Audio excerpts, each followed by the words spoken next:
কার্যবিধি আইন, এই আইনটা কিন্তু 25 সালের আগস্টের 9 তারিখ পর্যন্ত কিন্তু ছিল ফৌজদারি কার্যবিধি আইন। 10 আগস্ট থেকে কিন্তু 2025 সালের 10 আগস্ট, হ্যাঁ, এই তারিখে কিন্তু ফৌজদারি কার্যবিধি আইনটা সংশোধন হয়েছে।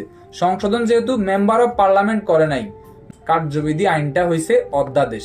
কারণ আইন পরিবর্তন সংযোজন আপনারে মেম্বার অফ পার্লামেন্ট হওয়া লাগে, কিন্তু বর্তমানে যেহেতু আমাদের সংসদ নেই, সেই হেতু ইহা হচ্ছে আইনের পরিবর্তে অধ্যাদেশে রূপান্তর হয়েছে। এই ফৌজদারি কার্যবিধি আইন আর বলবেন না, খাতায় আইন লিখবেন না, লিখবেন হচ্ছে অধ্যাদেশ 2025। এ হচ্ছে একটা সংশোধনী। আচ্ছা, আর কোন একটি ধারা উপধারা কোন একটি লাইন সংশোধন হয়েছে 2000 অর্থাৎ এই অন্তর্বর্তীকালীন সরকারের আমলে, ওই সকল আইন আপনার আইন লিখবেন না, ওই সকল আইনকে লিখবেন অধ্যাদেশ। একটি লাইনও যদি সংশোধন হয় সেটা অধ্যাদেশ হিসেবে গণ্য হবে, সেটা কিন্তু আর আইন থাকবে না। আর যেগুলা পূর্বে আইন ছিল, যেগুলা এই সরকারের আমলে চেঞ্জ হয় নাই, সেগুলো আপনি আইনে লিখবেন। এইখানে হচ্ছে এই আইনটা প্রথম কমিশন গঠন করছে কিন্তু 1833 সালে। ল কমিশন যখন গঠন করে ব্রিটিশরা, তখন এই ফৌজদারি কার্যবিধি আইনটার জন্য একটা কমিশন গঠন করে। প্রথম কমিশন গঠন করে 1833 সালে। এই কমিশন পার্টি কি করে? কমিশন পার্টি 1833 থেকে 41 পর্যন্ত, হ্যাঁ, 8 বছর লাগায় একটা আইন খসড়া করতে। এই খসড়া করে ব্রিটিশ হাই কমিশনে, ব্রিটিশ পার্লামেন্টে এই আইনটা খসড়া কিন্তু 1841 সালে আপনার উপস্থাপিত হয়। এই খসড়া আইনটারই কিন্তু আবার 1861 সালে ব্রিটিশ হাই কমিশনার প্রণয়নের প্রস্তাবনা দেয় যে না, এই আইনটা কিন্তু প্রণয়ন করা যেতে পারে। তখনও কিন্তু আইনটা প্রণয়ন হয় নাই। আবার এই আইনটা আবার ব্রিটিশ হাই কমিশনের উচ্চ কক্ষ নিম্ন কক্ষই থেকে যায়, উচ্চ কক্ষ পর্যন্ত যায় না। যার ফলশ্রুতিতে এই আইনটা কিন্তু প্রণীত আর হয় না, প্রণয়ন হয় যে এই আইনটা এইভাবে এটা ভারতীয় উপমহাদেশে প্রয়োগ করা যেতে পারে। তখন এটা প্রণয়ন না করে এটা যখন আবার ফেরত পাঠানো হয়, এইটা একাধিকবার সংশোধন হয়ে 1898 সালের 22 মার্চ, কত এমসিকিউ, 1898 সালের 22 মার্চ, হ্যাঁ, 1898 সালে অনেকগুলো আইন ব্রিটিশ হাই কমিশন থেকে মানে বের হয় বা ব্রিটিশ হাই কমিশন থেকে পাশ হয়। তার মধ্যে 5 নং আইনটা হচ্ছে কিন্তু এই 1898 সালের ফৌজদারি কার্যবিধি আইন, এটা কিন্তু প্রণীত হয়। আর এই আইনটা কিন্তু 22 মার্চ প্রণীত হলেও এটার কিন্তু কার্যক্রম শুরু হয়, এইটার যে একটা ফৌজদারি কার্যবিধি আইন, এটার আইনি কার্যক্রম শুরু হয় হচ্ছে 1 জুলাই থেকে। আমি আবারও বলি, এই আইনটা কিন্তু ব্রিটিশ পার্লামেন্ট আপনারে অনুমোদন দিছে, আইন হিসাবে অনুমোদন দিছে 1898 সালের 22 মার্চ। কিন্তু এই ব্রিটিশ পার্লামেন্ট অনুমোদন দিলেও আইনটার কিন্তু কার্যক্রম তারা শুরু করে নাই। কার্যক্রম শুরু করছে একই বছরের 1 জুলাই থেকে। তাহলে এমসিকিউ, ফৌজদারি কার্যবিধি অধ্যাদেশ, হ্যাঁ, ফৌজদারি কার্যবিধি অধ্যাদেশ 2025 প্রথম প্রণীত হয় কত সালে? 22 মার্চ 1898 সালে। ইহার কার্যক্রম শুরু হয় কত সালে? ইহার কার্যক্রম শুরু হয় 1898 সালের 1 জুলাই। এই সাথে আপনাকে মনে রাখতে হবে, ফৌজদারি কার্যবিধি আইনের সর্বশেষ সংশোধনী হয় 10 আগস্ট 2025। আচ্ছা, ফৌজদারি কার্যবিধি আইনে ধারা হচ্ছে 565টা। ফৌজদারি কার্যবিধি আইনে অধ্যায় কয়টা? অধ্যায় হচ্ছে 46টা। আপনাকে আরো মনে রাখতে হবে, ফৌজদারি কার্যবিধি আইন 1898 সালের কত নং আইন? 5 নং আইন। আরো মনে রাখতে হবে, ফৌজদারি কার্যবিধি আইন কি আইন? এটি একটি পদ্ধতিগত আইন। ফৌজদারি কার্যবিধি আইনের ধারা কয়টা? ধারা 46টা। ফৌজদারি কার্যবিধি আইনের এই 46 ধারার বাইরেও ফৌজদারি কার্যবিধি আইনের মধ্যে 5টা তফসিল আছে। এই 5টা তফসিলের মধ্যে 4টা তফসিল চলমান আছে। তাহলে কোন তফসিলটা বাতিল করা হয়েছে? প্রথম তফসিলটা বাতিল, বাকি 4টি তফসিল কিন্তু চলমান। দ্বিতীয় তফসিলে কিন্তু 8টি কলাম আছে, হ্যাঁ, কোন কলামের কি কাজ সেগুলা কিন্তু এই দ্বিতীয় তফসিলের 8টি কলামে যে কথাগুলা বলা আছে, এগুলা কিন্তু আপনাদেরকে একটু এক নজর চোখ বুলাতে হবে। তারপরে আছে আপনার কি, তৃতীয় তফসিলে বলছে ম্যাজিস্ট্রেটগণের সাধারণ ক্ষমতা, চতুর্থ তফসিলে বলছে ম্যাজিস্ট্রেটগণের অতিরিক্ত দণ্ডদানের ক্ষমতা, পঞ্চম তফসিলে বলছে বিভিন্ন ফরম, ওই যে সমন, গ্রেপ্তারি পরোয়ানা, তল্লাশি পরোয়ানা সংক্রান্তে আদালত যেই কার্যক্রম পরিচালনা করে, অর্থাৎ আদালত তার কার্যক্রম পরিচালনা করার জন্য যেই ফরমগুলা ব্যবহার করে, হ্যাঁ, এগুলাই কিন্তু হচ্ছে আপনার পঞ্চম তফসিলে বলা হয়েছে। কি বলছি, কার্যবিধি আইনটা মূলত হচ্ছে ম্যাজিস্ট্রেট, পুলিশ এবং আদালত, কে? ম্যাজিস্ট্রেট, পুলিশ এবং আদালত, এই 3 শ্রেণীর ব্যক্তির কার্যক্রম নিয়েই কিন্তু ফৌজদারি কার্যবিধি। একটা হচ্ছে ম্যাজিস্ট্রেট, একটা হচ্ছে কে ম্যাজিস্ট্রেট, আর একটা হচ্ছে আপনার পুলিশ, আর একটা হচ্ছে আপনার আদালত। এই অর্থাৎ আপনি এই আইন ধরে যখন সামনে আগাবেন দেখবেন এই 3 শ্রেণীর ব্যক্তির কথাই ঘুরিয়ে পেঁচিয়ে এ নিয়ে বিনিয়ে এই কথাগুলাই কিন্তু বলা আছে। এই বিভাগীয় পদোন্নতি পরীক্ষায় অংশগ্রহণ করবেন, দয়া করে অবাঞ্ছিত কোনো লেখা উপস্থাপন করার চেষ্টা করবেন না, অবাঞ্ছিত ধারাও দেবেন না। এক্ষেত্রে এক্সামিনার আপনার প্রতি বিরক্ত হয়, পরে দেখবেন 3 মার্ক 4 মার্ক 2 মার্কের জন্য, হাফ মার্কের জন্য অনেকে ফেল করেন। ঠিক আছে, এই যে আপনি অবাঞ্ছিত লেখা একটা প্রশ্ন লিখছেন, এক্সামিনার কিন্তু চাইলে আপনারা কনসিডার করতে পারতো, তখন কিন্তু আর কনসিডার চাইলেও করে না। আচ্ছা, এখন আমরা চলে যাই ফৌজদারি কার্যবিধি আইনের একবারে প্রথমে 4 ধারায় চলে যাব। 1 2 3 যা আছে সব বাদ। 4 ধারায় কি বলছে? 4 ধারায় বলছে ফৌজদারি কার্যবিধি আইনের 4 ধারায় মূলত বলছে কতিপয় সংজ্ঞা। কতিপয় সংজ্ঞার মধ্যে আপনার প্রথমেই বলছে অ্যাডভোকেট। ঠিক আছে, এই যে অ্যাডভোকেটের সংজ্ঞাটা এখানে আপনারে দিছে, এইখানে এই অ্যাডভোকেট কে, অ্যাডভোকেট মূলত কি, অ্যাডভোকেটের কাজ কি? তাহলে আমরা বলি অ্যাডভোকেটের কাজ কি, অ্যাডভোকেট কে, অ্যাডভোকেট কি করে? এই প্রশ্নগুলো মনে জাগে বা এই প্রশ্নগুলো এমসিকিউ আকারে আসতে পারে নিম্নের কোন শ্রেণীর ব্যক্তি অ্যাডভোকেট। ঠিক আছে, তাহলে এখানে কিন্তু ফৌজদারি কার্যবিধি ধরনের ব্যক্তিকে নির্দেশ করা হয়েছে, তারা কিন্তু অ্যাডভোকেট, তারা কিন্তু অ্যাডভোকেট হিসেবে গণ্য হবে। এই 3 শ্রেণীর ব্যক্তি কারা? 1 নাম্বার শ্রেণী বলছে যে বাংলাদেশের যে কোনো আদালতে যেই ব্যক্তি আইন ব্যবসায় কর্মরত বা বাংলাদেশের যে কোনো আদালতে যেই ব্যক্তি আইন ব্যবসা করতে ক্ষমতাপ্রাপ্ত, বাংলাদেশের যেই কোনো আদালতে যেই ব্যক্তি আইনি কার্যক্রমে জড়িত। 2 ধরনের ব্যক্তি আছে, 3 ধরনের ব্যক্তি আছে। একটা হচ্ছে বাংলাদেশের যে কোনো আদালতে যেই ব্যক্তি আইনি ব্যবসা ক্ষমতাপ্রাপ্ত, সে অ্যাডভোকেট। আবার বলছে বা মোক্তারও কিন্তু অ্যাডভোকেট। আরো বলছে যে আদালতের অনুমতিক্রমে নিযুক্ত অন্য যে কোনো ব্যক্তিও, অর্থাৎ আদালতের কার্যক্রমের সাথে জড়িত আর এবং ওই ব্যক্তি আদালতের অনুমতি নিয়ে আদালতের কার্যক্রমের সাথে জড়িত, এইরকম ব্যক্তিও কিন্তু অ্যাডভোকেট। উকিল কত প্রকার? উকিল কিন্তু 3 প্রকার। ফৌজদারি কার্যবিধিনের 4-1 ক-তে বলছে অ্যাডভোকেট। অ্যাডভোকেটকে বাংলাদেশের প্রচলিত যে কোনো আদালতে যে আইন ব্যবসায় নিয়োজিত অথবা আদালতের নিকট হতে অনুমতি প্রাপ্ত হয়ে আদালতে যে আইনি কার্যক্রম করে সেই ব্যক্তি। আবার মোক্তার। এই 3 শ্রেণীর ব্যক্তি হচ্ছে অ্যাডভোকেট। আরো সহজভাবে আইনি ভাষায় বললে যে বাংলাদেশ বার কাউন্সিল হতে স্বীকৃতিপ্রাপ্ত হয়ে বাংলাদেশের যে কোনো আদালতে যিনি আইনি পেশায় নিয়োজিত তাকে অ্যাডভোকেট বলে। অ্যাটর্নি জেনারেল কে ভাই?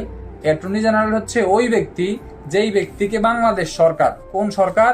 বাংলাদেশ সরকার কি করে? সময়ে নিযুক্ত করে। কোন জায়গার জন্য নিযুক্ত করে? বাংলাদেশের জন্য নিযুক্ত করে। এই যে বাংলাদেশের জন্য সরকারিভাবে একজন অ্যাডভোকেট নিয়োগ করে, সরকারি অ্যাটর্নি জেনারেল নিয়োগ করে, অ্যাডভোকেট বা উকিলগণের মধ্য হইতে যাকে বাংলাদেশ সরকার নিযুক্ত করে। আবার বলি, অ্যাডভোকেট বা উকিল মহোদয়ের গণের মধ্য থেকে বাংলাদেশ বার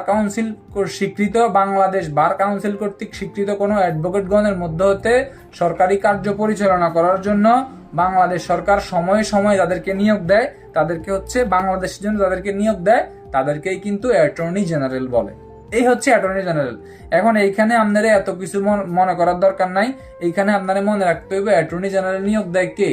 নিয়োগ দেয় সরকার। ঠিক আছে, কোথাকার জন্য নিয়োগ দেয়? বাংলাদেশের জন্য নিয়োগ দেয়। আচ্ছা, এখন আসেন ইম্পর্টেন্ট ইস্যু।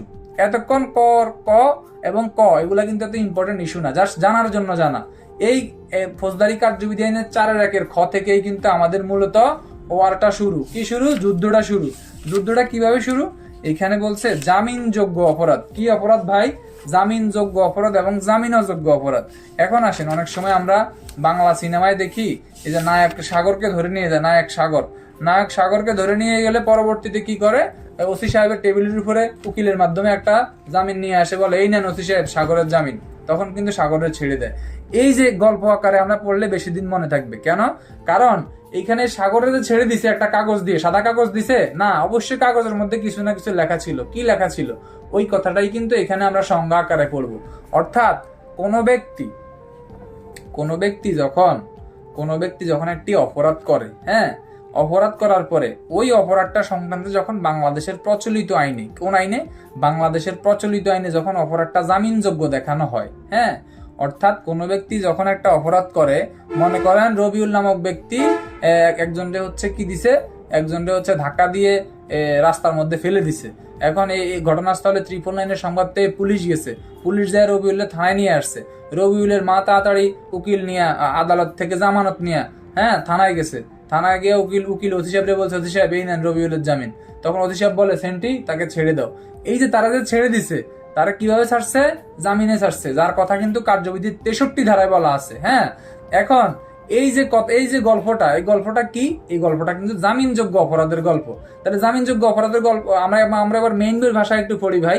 মেইন বইয়ের ভাষায় হচ্ছে যেই সকল অপরাধ করলে বা যেই সকল অপরাধে অভিযুক্ত কোনো ব্যক্তিকে বা যে সকল অপরাধে অভিযুক্ত হইলে কোনো ব্যক্তিকে বা যে সকল অপরাধীকে অত্র আইনের 2য় তফসিলে জামিনযোগ্য দেখানো হয়েছে, বা যে সকল অপরাধকে বাংলাদেশের প্রচলিত কোনো আইনে জামিনযোগ্য অপরাধ দেখানো হয়েছে, সেই সকল অপরাধকে কি বলে ভাই? জামিনযোগ্য অপরাধ বলে। এখন আসেন, জামিন অযোগ্য অপরাধ কি? জামিন অযোগ্য অপরাধ হচ্ছে এই যে সকল অপরাধের জামিন যোগ্য দেখানো হয় নাই, যে সকল অপরাধকে বাংলাদেশের প্রচলিত আইনে জামিন অযোগ্য দেখানো হয়েছে, তাকেই হচ্ছে জামিন অযোগ্য অপরাধ বলে। এই কথাটাই কিন্তু আপনার বলছে হচ্ছে ফৌজদারি কার্যবিধি আইনের 4-1 খতে। এখন আসেন, আপনার এখানে পেঁচানোর কোনো কিছু নাই, একবারে সিম্পলি বুঝেন। অর্থাৎ যেই অপরাধটা করলে অপরাধটা সংক্রান্তে জামিন দেওয়া যায় তাকে জামিন যোগ্য অপরাধ বলে। যেই অপরাধটা করলে এই অপরাধের আসামিকে হচ্ছে জামিন দেওয়া যায় না, তাকেই কিন্তু জামিন অযোগ্য অপরাধ বলে। এখন এইখানে কিন্তু 2টা শব্দ আপনাকে শিখতে হবে। কোন 2টা শব্দ শিখতে হবে? একটা হচ্ছে বেইলেবল অফেন্স, আর একটা হচ্ছে নন বেইলেবল অফেন্স। বেইলেবল অফেন্স কোনটা? যেটা জামিনযোগ্য অপরাধ, তার ইংরেজি শব্দ হচ্ছে বেইলেবল অফেন্স। আর যেটা জামিন অযোগ্য অপরাধ, সেটাই কিন্তু নন বেইলেবল অফেন্স। এখন আসেন, এইখান থেকে যদি আপনার প্রশ্ন আসে, কিভাবে আসতে পারে জামিনযোগ্য অপরাধ কাকে বলে বা বেইলেবল অফেন্স কাকে বলে, আপনি লিখতে পারবেন। আসে যদি জামিন অযোগ্য অপরাধ কাকে বলে বা নন বেইলেবল অফেন্স কাকে বলে, আপনি লিখতে পারবেন। আর এখন যদি কাকে বলে না আসে, যে পার্থক্য আসে, যে জামিনযোগ্য এবং অযোগ্য অপরাধের পার্থক্য নিরূপণ করুন, তখন আপনি কিভাবে লিখবেন? আপনি লিখবেন যে সকল অপরাধ করলে বাংলাদেশের প্রচলিত আইনে এবং ফৌজদারি কার্যবিধি আইনের 2য় তফসিলে জামিনযোগ্য দেখানো হয়েছে, তাই জামিনযোগ্য অপরাধ। যদি জামিন অযোগ্য দেখানো হয়, তাই জামিন অযোগ্য অপরাধ। ধারাগত পার্থক্য হচ্ছে কি? ইয়া ফৌজদারি কার্যবিধি 4-1 খ, ইয়া ফৌজদারি কার্যবিধি আইনের 4-1 খ। জামিনযোগ্য অপরাধের ইয়া হচ্ছে কি? যে বেইলেবল অফেন্স। আর জামিন অযোগ্য অপরাধের কথা হচ্ছে কি? এটা হচ্ছে নন বেইলেবল অফেন্স। ঠিক আছে? তারপরে বলছে যে আপনি আরো লিখবেন কি? জামিনযোগ্য অপরাধে সাধারণত থানার ওসি সাহেব জামিন প্রদান করতে পারেন। আর তারপরে আপনি আমার জামিন অযোগ্য অপরাধে সাধারণত থানার ওসি সাহেব জামিন প্রদান করতে পারেন না। ঠিক আছে? তাহলে আরো লিখতে পারেন কি? জামিনযোগ্য অপরাধের অপরাধ সমূহ সাধারণত অতি গুরুত্বপূর্ণ নয়, এবং জামিন অযোগ্য অপরাধ সমূহ কিন্তু গুরুত্বপূর্ণ বা হচ্ছে গুরুতর অপরাধ। ঠিক আছে? এই কথাগুলা কিন্তু আপনি ভাই আপনার মতো করে, আপনার একবারে নিজের মতো করে কিন্তু আপনি লিখতে পারবেন। এইগুলো আমাদের জামিনযোগ্য অযোগ্য অপরাধ। আমরা চলে যাব চার্জে। চার্জটা কি? চার্জ আর অভিযোগ, চার্জ আর নালিশ কিন্তু আমরা একসাথে পড়বো। তাহলে এখানে কিন্তু 2টা কথা বলছে ভাই। একটা কথা বলছে কিন্তু ফৌজদারি কার্যবিধি আইনের এই যে ফৌজদারি কার্যবিধি আইনের হচ্ছে 4-1 ঘতে, আর 4-1 ঝতে বলছে নালিশ। 4-1 ঘতে কি বলছে?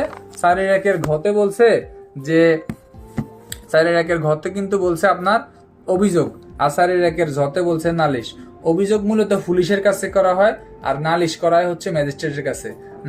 নালিশ কিন্তু লিখিত এবং মৌখিক ভাবে করা যায়, অভিযোগ কিন্তু আপনার মৌখিক ভাবে করা যায় না। অভিযোগ অবশ্যই লিখিত হইতে হবে। আচ্ছা, নালিশের মধ্যে কিন্তু যে বাদী তার স্বাক্ষর থাকে না, অভিযোগের মধ্যে কিন্তু বাদীর স্বাক্ষর থাকবে। এই যে কথাগুলা বলছে, এখন এটা যদি আমরা একটু গাইডের আকারে পড়ি, গাইডে কি বলছে? যে কোনো ব্যক্তি অপর কোনো ব্যক্তির বিরুদ্ধে সুবিচার পাওয়ার লক্ষ্যে বিচারকের নিকট লিখিত ভাবে যে নালিশ করে তাকে হচ্ছে অভিযোগ বলে। লিখে দিবেন কত সংজ্ঞা? 4-1 ঝ। অভিযোগের ইংরেজি কথা কি? অভিযোগের ইংরেজি কথা কি? অভিযোগের ইংরেজি কথা হচ্ছে আপনার ওই যে চার্জ। আর নালিশের ইংরেজি কথা কি? নালিশের ইংরেজি কথা হচ্ছে আপনার কমপ্লেইন। এই যে অভিযোগ আর নালিশ, 2টা কিন্তু একই কথা, 2টা কিন্তু একই সংজ্ঞা। এখানে পার্থক্যটা হচ্ছে এটাই, অভিযোগটা করা হয় পুলিশের কাছে, নালিশটা করা হয় ম্যাজিস্ট্রেটের কাছে। অভিযোগটা করা হয় পুলিশের কাছে লিখিতভাবে, নালিশটা করা হয় ম্যাজিস্ট্রেটের কাছে লিখিত বা মৌখিকভাবে। পুলিশের কাছে যে অভিযোগ করা হয় তখন কিন্তু এটার নিচে বাদীর স্বাক্ষর থাকে। আর ম্যাজিস্ট্রেটের কাছে লিখিত বা মৌখিকভাবে যে অভিযোগটা করা হয় তখন কিন্তু বাদী স্বাক্ষর না করলেও চলে। কি বলছি কথা বুঝছেন? এই কথাগুলাই কিন্তু আপনার ফৌজদারি কার্যবিধানের 4-1 ঘতে বলছে আর 4-1 ঝতে বলছে। তাহলে আপনি নালিশের সংজ্ঞা কিভাবে দিবেন? নালিশের সংজ্ঞা হচ্ছে যে যে কোনো ব্যক্তি অপর কোনো ব্যক্তির বিরুদ্ধে বিচারকের নিকট সুবিচার পাওয়ার লক্ষ্যে লিখিত বা মৌখিক ভাবে যে অভিযোগ দায়ের করেন, তাকেই কিন্তু আপনার কি বলে? তাকেই আপনার নালিশ বলে। তাইলে বিচারক কি এখানে আপনি লিখে দিবেন যে ম্যাজিস্ট্রেটের নিকট। তাইলে আপনি এখানে এই কথাটা উল্লেখ করে দিবেন। ঠিক আছে, এই কথাগুলাই কিন্তু আপনার 4-1 ঘ আর 4-1 ঝতে বলছে। এখন আসেন, এই অভিযোগ আর নালিশ থেকে যদি প্রশ্ন আসে কিভাবে আসতে পারে? এমসিকিউ আকারে আসতে পারে। ঠিক আছে, যে নালিশের বৈশিষ্ট্য কোনটি? নালিশের বৈশিষ্ট্য হচ্ছে পুলিশ রিপোর্ট হচ্ছে নালিশের অন্তর্ভুক্ত হইবে না। দেখেন নালিশের 4-1 ঝড় শেষে কিন্তু লেখা আছে, কি লেখা আছে? পুলিশ রিপোর্ট নালিশের অন্তর্ভুক্ত হইবে না। এটা কিন্তু নালিশের একটি বৈশিষ্ট্য। ঠিক আছে, এটা কিন্তু আপনার ভাই বিভাগীয় পদোন্নতি পরীক্ষার এমসিকিউর জন্য ইম্পর্টেন্ট। কি লেখছে? বলছে পুলিশ রিপোর্ট নালিশের অন্তর্ভুক্ত হইবে না। আচ্ছা, এখন আসেন, এখন এইখান থেকে আপনার প্রশ্ন আসতে পারে কি ভাই? আমরা প্রশ্ন আসলে কিভাবে লিখবো? প্রশ্ন কিন্তু দুই ধরনের আসতে পারে। একটা হচ্ছে অভিযোগ এবং নালিশের মধ্যে পার্থক্য, অথবা অভিযোগ এবং নালিশ কাকে বলে। প্রশ্ন আসলে কিন্তু এইভাবেই আসবে। আমরা এভাবে ভেঙে ভেঙে বলে দিছি, আশা করি এখানে আর অবুঝ কেউ নাই, সবাই জিনিসটা বুঝছেন। আচ্ছা, তারপরে আমরা চলে যাচ্ছি 4-1 উঁতে বলছে রাষ্ট্রীয়করণিক, আর ভাঙ্গে বললে হচ্ছে রাষ্ট্রের কেরানি। তাহলে রাষ্ট্রের কেরানি কারা? রাষ্ট্রের কেরানি হচ্ছে তারাই যাদেরকে হচ্ছে যেই আদালত অর্থাৎ আইন দ্বারা ক্ষমতাপ্রাপ্ত হয়ে যখন যে আদালতের প্রধান বিচারপতি, মনে করেন নোয়াখালী জেলার প্রধান বিচারপতি একজন, কুমিল্লা জেলার প্রধান বিচারপতি আরেকজন, ব্রাহ্মণবাড়িয়া জেলার প্রধান বিচারপতি আরেকজন, রাজশাহী জেলার প্রধান বিচারপতি আরেকজন।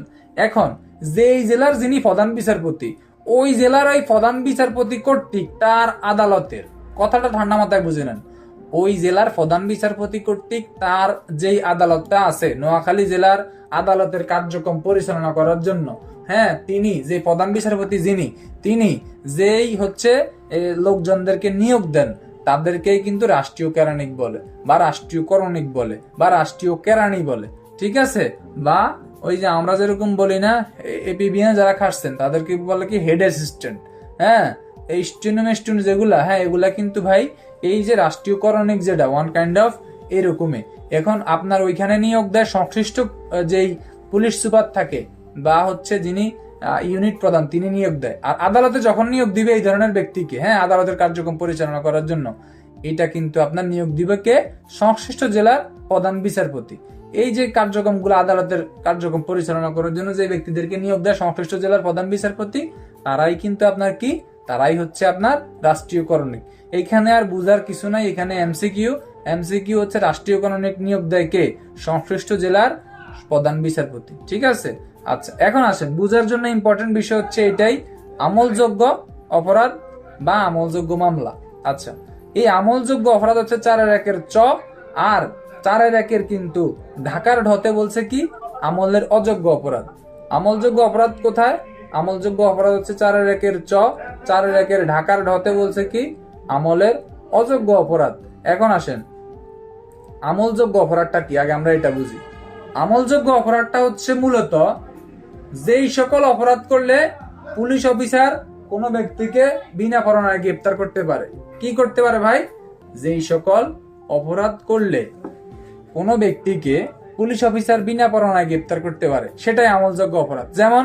যেমন হচ্ছে রবিউল নামক একজন ব্যক্তি, সে কি করলো? সে একটা লোকের কোপ দিয়ে একটা হাত ফালা দিছে, একটা লোকের কোপ দিয়ে একটা হাত ফালা দিছে, অথবা একটা লোকের হাতে কোপ দিছে, অথবা একটা পাঞ্চ করে তার হচ্ছে একটা দাঁত ফালাই দিছে। এই ধরনের ঘটনা ঘটার পরে তারা কি করছে? তার স্থানীয় লোকজন তাকে অ্যারেস্ট করে রাখছে। পরবর্তীতে কিন্তু তারা এই যে 999 সংবাদ পেয়ে ঘটনাস্থলে পুলিশ গেছে, পুলিশ যায় কিন্তু কি করছে? পুলিশ যায় রবিউলরে গ্রেপ্তার করছে। এই ক্ষেত্রে কিন্তু বিজ্ঞ আদালতের কোনো নির্দেশনা প্রয়োজন হয় নাই, বিজ্ঞ আদালতের কোনো আদেশনামা প্রয়োজন হয় নাই। এই কথাটাই কিন্তু আপনার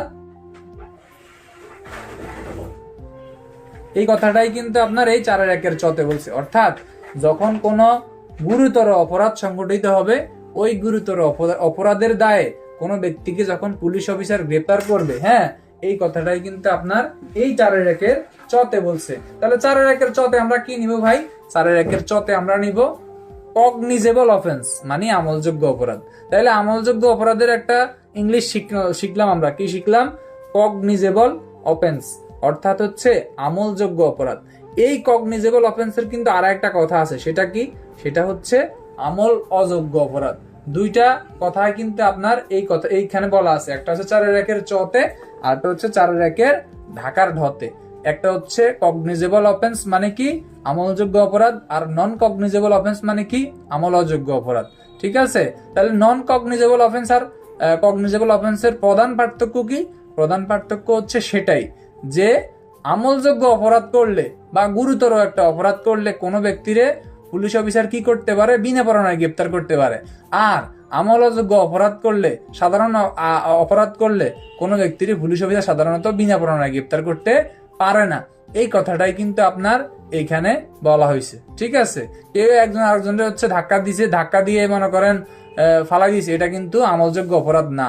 আবার একজন আরেকজনের বলছে তোকে আমি দেখে নিব, তোকে আমি তোর লাশ আমি বুড়িগঙ্গায় ভাসাই দিব, এই ধরনের কথাবার্তা বললে এটা কিন্তু আমল অযোগ্য অপরাধ না। বলছে যে তোকে আমি এই যে তো গালি গালাজ করছে অশ্লীল ভাষায়, এটা কিন্তু আমলযোগ্য অপরাধ না। এগুলা কি? এগুলা আমল অযোগ্য।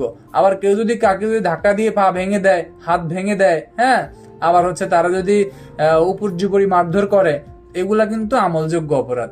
অর্থাৎ যেসব অপরাধে কোনো পুলিশ অফিসার কোনো ব্যক্তিকে বিনা পরোয়ানায় গ্রেপ্তার করতে পারে তাহাই হচ্ছে আমলযোগ্য। আর যে সকল অপরাধের দায়ে কোনো ব্যক্তিকে পুলিশ অফিসার বিনা পরোয়ানায় গ্রেপ্তার করতে পারে না তাহাই হচ্ছে কি? আমল অযোগ্য। আশা করি আমলযোগ্য আর অযোগ্যতে আপনাদের আর কোনো সমস্যা নাই। এখানে ইংলিশ শব্দ দুইটা, আমি কিন্তু ইংলিশ শব্দ ইতিপূর্বে গ্রুপে দিয়ে দিছি, আপনারা এগুলা দয়া করে নিজ জ্ঞানে নিজ গুণে, হ্যাঁ, মুখস্থ করে নেবেন। আমলযোগ্য এবং আমল অযোগ্য অপরাধ, এই কথাগুলো কিন্তু আপনারা নিজেরা একটু মুখস্থ করে নেবেন। ঠিক আছে? আচ্ছা, এখন আসেন আমলযোগ্য অযোগ্য অপরাধ আমরা কিন্তু আমাদের মতো করে আপনাদের সর্বোচ্চ কেয়ারের সাহায্যে, হ্যাঁ, সর্বোচ্চ কি বলে এবার কেয়ারে যেরকম কেয়ার করে, এইরকম কেয়ার করে কিন্তু বন্ধু বান্ধব, ছোট ভাই, বড় ভাই, আপনারা যারা ক্লাসে যুক্ত আছেন আপনাদেরকে কিন্তু আমরা বোঝানোর চেষ্টা করছি। আচ্ছা, তারপরে কি বলছে? তারপরে আরো বলছে যে 4-1 টতে বলছে ইনকোয়ারি, 4-1 ঠতে বলছে তদন্ত। ইনকোয়ারিটা কি ভাই? ইনকোয়ারিটা হচ্ছে অনুসন্ধান। আচ্ছা, আর হচ্ছে ঠতে বলছে কি? তদন্ত। তাহলে আগে আমরা ইনকোয়ারিটা বুঝি। ইনকোয়ারি অনেক সময় আমরা বলি না এই ঘটনার ইনকোয়ারি চলতেছে। এই যে অনুসন্ধান, অনুসন্ধানটা কি? অনুসন্ধানটা হচ্ছে মনে করেন যে রবিউল নামে একজন ব্যক্তি, সে একটা ব্যক্তির হচ্ছে মার্ডার করছে, হ্যাঁ, এই ধরনের একটা ঘটনা ঘটছে। ঘটনা ঘটার পরে ওই ব্যক্তি হচ্ছে ম্যাজিস্ট্রেটের কাছে গেছে। ম্যাজিস্ট্রেটের কাছে গিয়ে ম্যাজিস্ট্রেটের কাছে বলছে যে এরকম এরকম বিষয়, রবিউল নামের একটা ব্যক্তি তো একটা মার্ডার করছে। তখন এই যে এটা যে করছে, এটা কার কাছে বলছে? ম্যাজিস্ট্রেটের কাছে বলছে। ম্যাজিস্ট্রেট কি করছে?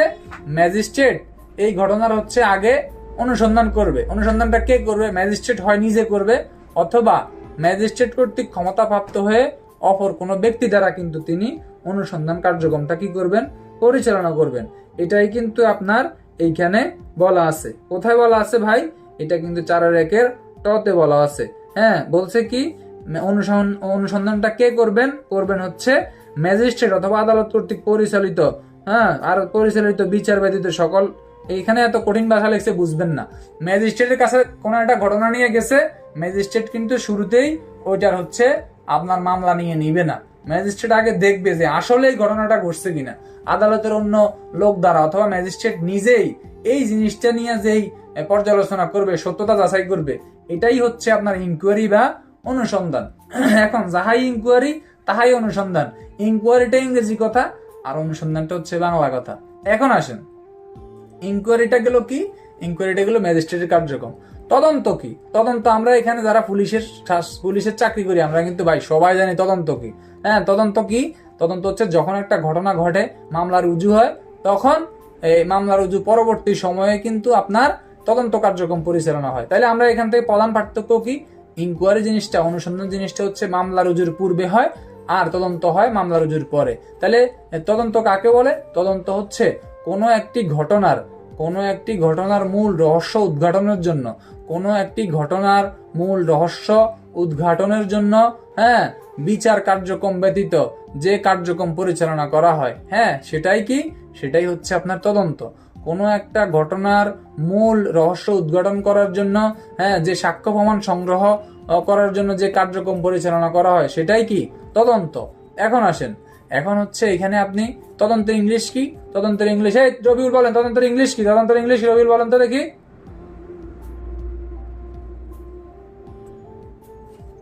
ইনকোয়ারি। এই যে ইনকোয়ারি বলছেন যে 6 মিনিট দাঁড়ায় থাকেন। ইনভেস্টিগেশন। ঠিক আছে, থ্যাংক ইউ। যে ইনভেস্টিগেশন বলছেন সে আমার নাম দিয়ে দোকানে যে একটা ললিপপ খেয়ে নেবেন। আচ্ছা পড়ায় আসি আবার। এখন এখানে কি বলছে, এইখানে বলছে যে আপনার এই তদন্তটা কি, তদন্তটা কি করবে, তদন্তটা কে করবে, তদন্তটা কি, তদন্তটা কি করে, তদন্তটা কে করে, তদন্তটা দিয়ে কি হয়, তদন্ত থেকে কিভাবে প্রশ্ন হয়। তদন্ত হচ্ছে ইনভেস্টিগেশন। আমাদের পুলিশের চাকরির সাথে ওতপ্রোতভাবে জড়িত যেটা, সেটা হচ্ছে ইনভেস্টিগেশন। এই ইনভেস্টিগেশনটা কে করবে, এটা হচ্ছে পুলিশ অফিসার করবে। আচ্ছা এটা কি ম্যাজিস্ট্রেট করবে? না, ম্যাজিস্ট্রেট করবে না। তাহলে আমরা অনেকগুলা পার্থক্য এখানেই শিখে গেছি ভাই, টিকা এখানেই শিখে গেছি, এখানে পড়া শেষ।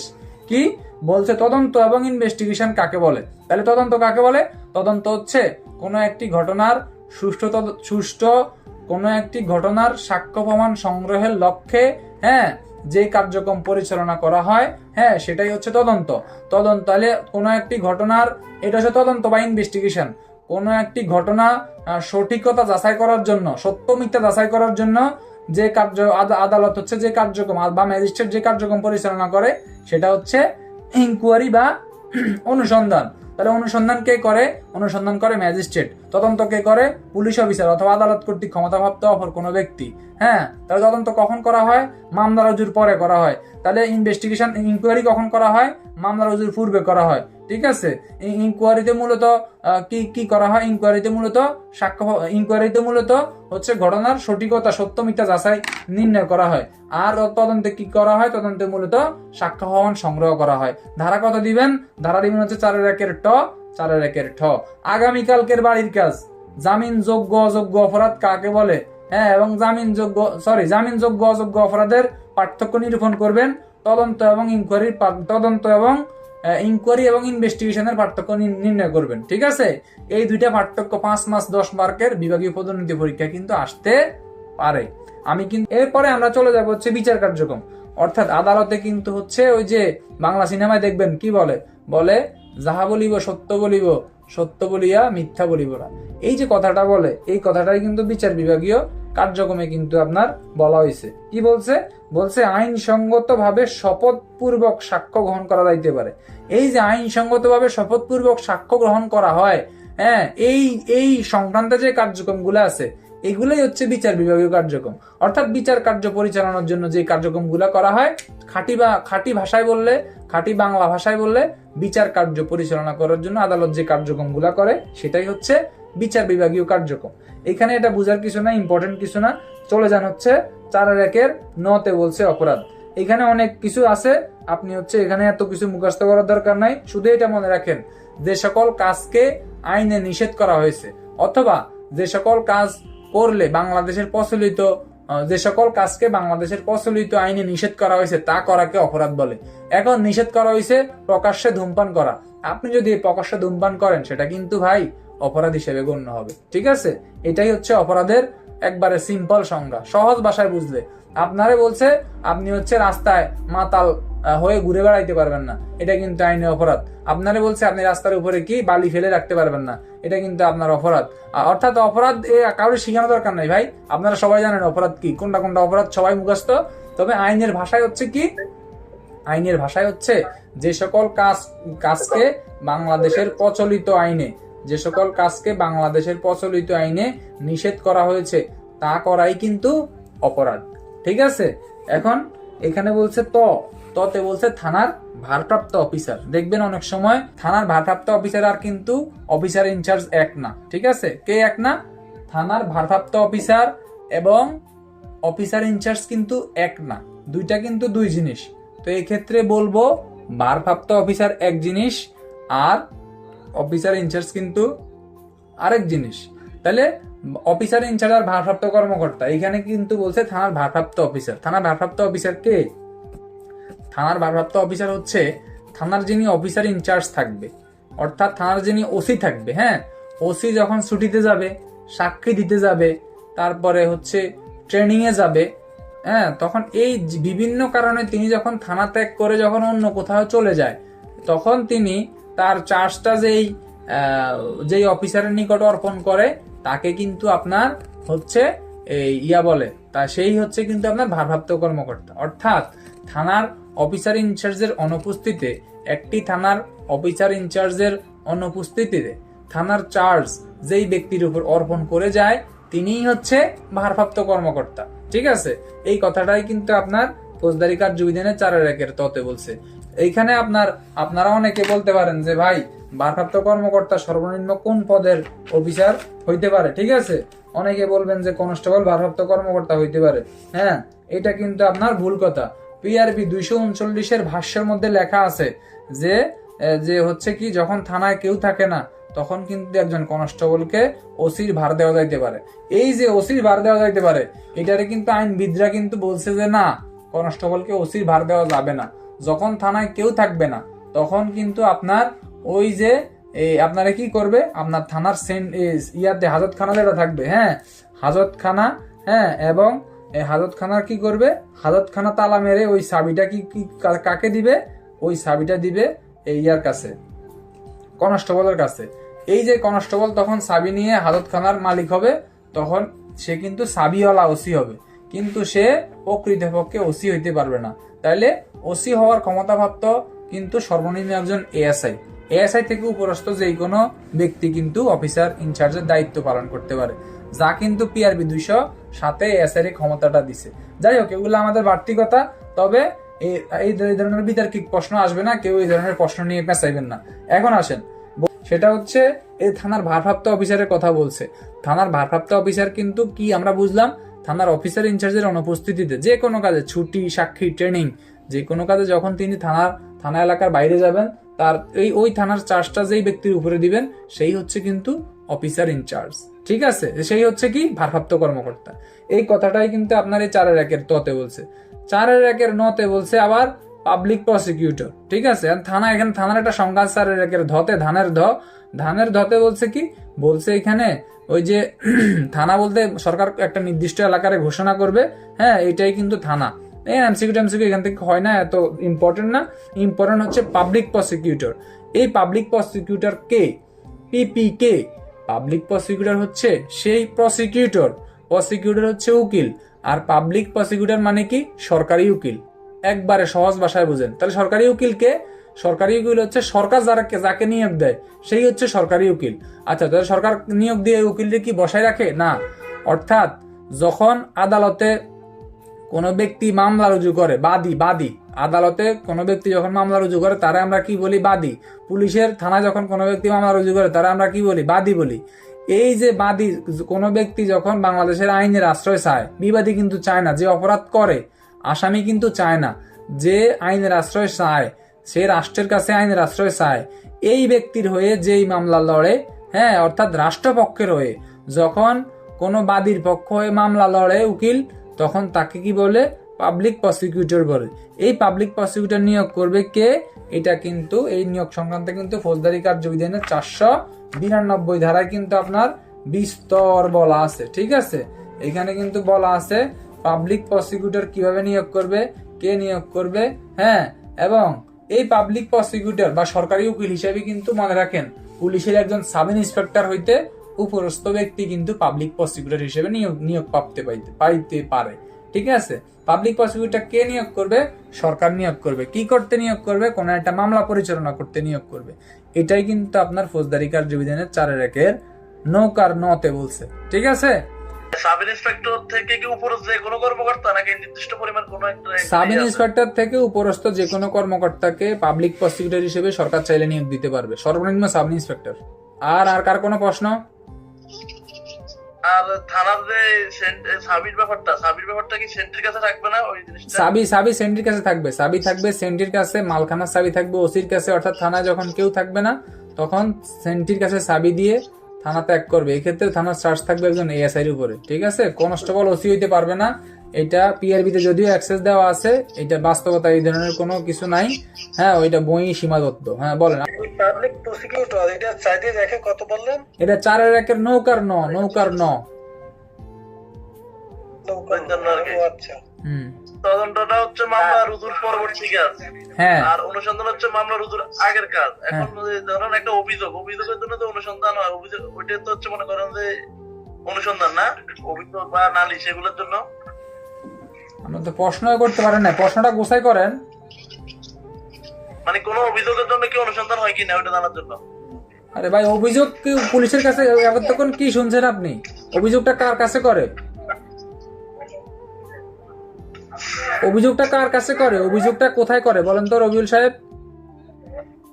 অভিযোগ তো হচ্ছে পুলিশের কাছে লিখিত ভাবে করে। আচ্ছা, তাহলে অনুসন্ধান কার্যক্রম পরিচালনা করে কে? ও ম্যাজিস্ট্রেট। আচ্ছা ঠিক আছে। আর ওই যে পথে হলো অ্যাডভোকেট অ্যাটর্নি জেনারেল, আর হচ্ছে যে লাস্ট হচ্ছে পাবলিক প্রসিকিউটর দন্তন্য। এখন এখানে মেইনলি হচ্ছে যে আমরা একটা জায়গাতে একটা আমাকে এভাবে বললো যে অ্যাটর্নি জেনারেল হচ্ছে যে রাষ্ট্রীয় উকিল, তারপরে অ্যাডভোকেট হচ্ছে সেই প্রফেশনালি উকিল, আর হচ্ছে যে পাবলিক প্রসিকিউটর সে হচ্ছে যে সরকারের কাছে মানে সরকারি যে মামলাগুলা জেলা ভিত্তিক, সে হচ্ছে যে ওই মামলাগুলা লোড। একই কথা, ঠিক আছে ঠিক আছে। আপনি যে কথা বলছেন একই কথাই। এই যে আপনার বলছেন যে পাবলিক প্রসিকিউটর, এখন তো মামলা তো যে কোনো মানুষের বাদী হইয়া মামলা করে। এখন কি সবার ক্ষেত্রে তো পাবলিক প্রসিকিউটর মানে কাজ করে না? পাবলিক প্রসিকিউটর কি একমাত্র এই সরকার বাদী যে মামলাগুলো আছে, পুলিশ বাদী হয়ে একটা মামলা করলো, কোথাও একটা মনে করেন গাঁজা ধরলো, ইয়াবা ধরলো, এখন পুলিশ বাদী হইয়া মামলা দিল, সেই ক্ষেত্রে কি শুধু পাবলিক প্রসিকিউটর কাজ করে, নাকি যে কোনো ক্ষেত্রে যে কোনো আসামি পাবলিক প্রসিকিউটর কাজ করে? এটা জানা ছিল ভাই।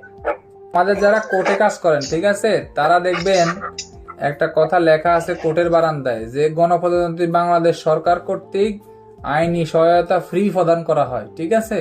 ওইখানে দেখবেন ওই ডেস্কে আবার আমাদের বিভিন্ন ভাইদেরকে কিন্তু ডিউটি দেয়, ঠিক আছে? তারা কিন্তু ওইখানে আবার ডিউটিও করে।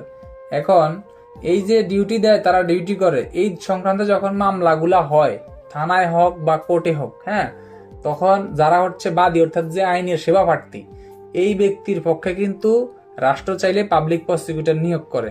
আপনার কথা হচ্ছে যে হচ্ছে কি, এই যে এত পরিমাণ তো পাবলিক প্রসিকিউটর সরকার কোথায় পাবে? আসলে বইয়ের মধ্যে বইয়ের পড়া আছে, বাস্তবিক অর্থে কিন্তু এটার প্রয়োগ নাই। এটার প্রয়োগ আপনি যেটা বলছেন পুলিশবাদী, আমি অনেক মামলা সাক্ষী দিছি, ওই মামলায়ও পাবলিক পিপি আসে না, ঠিক আছে? ওই বিরোধী পক্ষের উকিল ঠিকই দাঁড়ায়। কি বলছি কথা বুঝছেন নি ভাই? এগুলা কিন্তু বইতে আছে, বইতে সীমাবদ্ধ, বাস্তবে এগুলোর প্রয়োগ নাই। ফৌজদারি কার্যবিধির 4 যে সংজ্ঞাগুলা বলছে, এগুলা আপনারা বাসায় নিজেরা আবার একটু দেখবেন।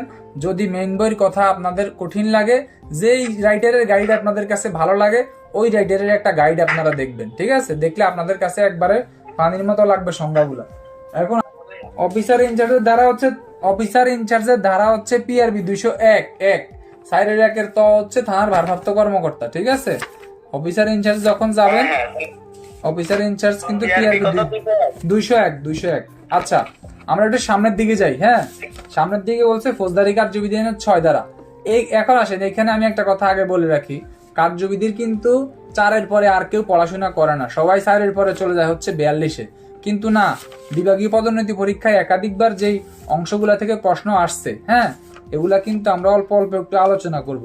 তাইলে কিন্তু আমরা হচ্ছে কি করব, আমরা কিন্তু আর ওই এমসিকিউর দেওয়ালটা সহজে টপকাইতে পারবো। এখন এখানে 6 ধারায় কি বলছে? 6 ধারায় বলছে বাংলাদেশে মূলত আদালত কি আদালত বা কোন কোন আদালতের কি কার্যক্রম, এই কথাগুলাই কিন্তু আপনার এই 6 ধারাতে বলে দিছে। কি বলছে? 6 ধারাতে বলছে যে বাংলাদেশে হচ্ছে 2 শ্রেণীর আদালত থাকবে, একটা হচ্ছে দায়রা আদালত, আরেকটা হচ্ছে কি আদালত, একটা হচ্ছে দায়রা আদালত, আরেকটা হচ্ছে আপনার ম্যাজিস্ট্রেট আদালত। হ্যাঁ, এই দায়রা আদালত এবং ম্যাজিস্ট্রেট আদালতের কি করছে? আবার বলছে ম্যাজিস্ট্রেট আদালতে 2 শ্রেণীর ম্যাজিস্ট্রেট থাকবে, একটা হচ্ছে বিচারিক ম্যাজিস্ট্রেট, আরেকটা হচ্ছে নির্বাহী ম্যাজিস্ট্রেট, ঠিক আছে? এখন এক ম্যাজিস্ট্রেট কয় শ্রেণীর যদি প্রশ্ন আসে এমসিকিউ, ম্যাজিস্ট্রেট কয় শ্রেণীর? ম্যাজিস্ট্রেট হচ্ছে 2 শ্রেণীর, একটা হচ্ছে বিচারিক ম্যাজিস্ট্রেট, আরেকটা হচ্ছে নির্বাহী ম্যাজিস্ট্রেট। অনেকে এখনো খুঁজছে সেটা কোথা থেকে বলতেছে, এটা বলতেছে ফৌজদারি কার্যবিধি 6 ধারা থেকে। 6 ধারা ফৌজদারি কার্যবিধি 6 ধারা কিন্তু কথা বলছে 2টা, ফৌজদারি কার্যবিধির 6 ধারায় কথা হচ্ছে একটা কথা থেকে অনেকগুলা কথা বের হয়েছে। তার মধ্যে প্রধান কথা কি? প্রধান কথা হচ্ছে বাংলাদেশে হচ্ছে কয় শ্রেণীর আদালত থাকবে? 2 শ্রেণীর আদালত থাকবে, দায়রা আদালত, ম্যাজিস্ট্রেট আদালত। ম্যাজিস্ট্রেট থাকবে কয় শ্রেণীর? 2 শ্রেণীর, একটা থাকবে বিচারিক, আরটা থাকবে নির্বাহী। এই যে বিচারিক এবং নির্বাহী, এর মধ্যে কিন্তু পার্থক্য আছে। কি পার্থক্য আছে? নির্বাহী ম্যাজিস্ট্রেটের কাজ একটা, বিচারিক ম্যাজিস্ট্রেটের কাজ একটা। কাজগত পার্থক্যের কারণে এখানে 2 শ্রেণীর ম্যাজিস্ট্রেট বের করা হয়েছে। এখন আসেন, এই বিচারিক ম্যাজিস্ট্রেট আবার আছে 7 ধরনের। হ্যাঁ, তো 7 ধরনের বিচারিক ম্যাজিস্ট্রেট কারা, এটা কিন্তু আপনারা মনে রাখতে হবে। একটা হচ্ছে মুখ্য মহানগর বা মুখ্য বিচারিক ম্যাজিস্ট্রেট। যারা হচ্ছে জেলা এলাকা থেকে আসামি নিয়ে যান, তারা কিন্তু মেট্রো এলাকার আদালতে আসামিটারে বুঝাই দেন না। তারা কিন্তু জেলার যেই জজ থাকে বা জেলার যেই আদালত থাকে, জেলা আদালতে বুঝাই দেন। আর যারা কি করেন, যারা হচ্ছে মেট্রো এলাকা থেকে আদালতে আসামি নিয়ে যান, তারা কিন্তু মেট্রো আদালতে আসামিটারে বুঝাই দেন। এই যে যদি আপনি মেট্রো এলাকায় আসামি ধরেন বা মেট্রো এলাকায় আদালতের যে কার্যক্রম বা মেট্রো এলাকায় যে মামলাগুলো হয়, সেগুলা কিন্তু মেট্রোপলিটন আদালতে বিচার হয়। ওই যে মেট্রোপলিটন আদালতের যে প্রধান বিচারপতি, তার নাম হচ্ছে মুখ্য মহানগর ম্যাজিস্ট্রেট। আর হচ্ছে কোনটা, জেলা এলাকার মধ্যে যেই বিচারক থাকে তাকে হচ্ছে কি চিফ জুডিশিয়াল ম্যাজিস্ট্রেট বা মুখ্য বিচারিক ম্যাজিস্ট্রেট। ঠিক আছে, এই কথাটাই কিন্তু এখানে বলছে। তাহলে এখানে বলছে কি যে 4 শ্রেণীর বিচারিক ম্যাজিস্ট্রেট থাকবে। 4 শ্রেণীর বিচারিক ম্যাজিস্ট্রেট কারা? একটা হচ্ছে চিফ জুডিশিয়াল ম্যাজিস্ট্রেট বা মুখ্য বিচারিক ম্যাজিস্ট্রেট, আরটা হচ্ছে চিফ মেট্রোপলিটন ম্যাজিস্ট্রেট বা মুখ্য মহানগর ম্যাজিস্ট্রেট। একই কথা। আচ্ছা, আর 3টা শ্রেণী আছে, প্রথম, দ্বিতীয়, তৃতীয়। এতদূর পর্যন্ত বুঝেন। আর এখান থেকে বুঝার কিছু নাই, মুখস্থ করারও কিছু নাই, জাস্ট এটা একটু মনে রাখেন। হ্যাঁ, এরপরে আপনারা চলে যান হচ্ছে সংবিধানের হচ্ছে কত চলে যান হচ্ছে 9 ধারায়। 9 ধারায় বলছে দায়রা আদালত। হ্যাঁ, তাহলে দায়রা আদালতে হচ্ছে 9 ধারা, ফৌজদারি কার্যবিধানের 9 ধারা। 9 ধারায় বলছে কি দায়রা আদালত। এই দায়রা আদালতের যে কথাটা বলছে, হ্যাঁ, এইটা কিন্তু আপনার বলা আছে কোথায়? এইটা বলা আছে আপনার এই ফৌজদারি কার্যবিধানের 9 ধারায়। বলছে যে সংবিধানের 133 দফা অনুসারে, কত দফা?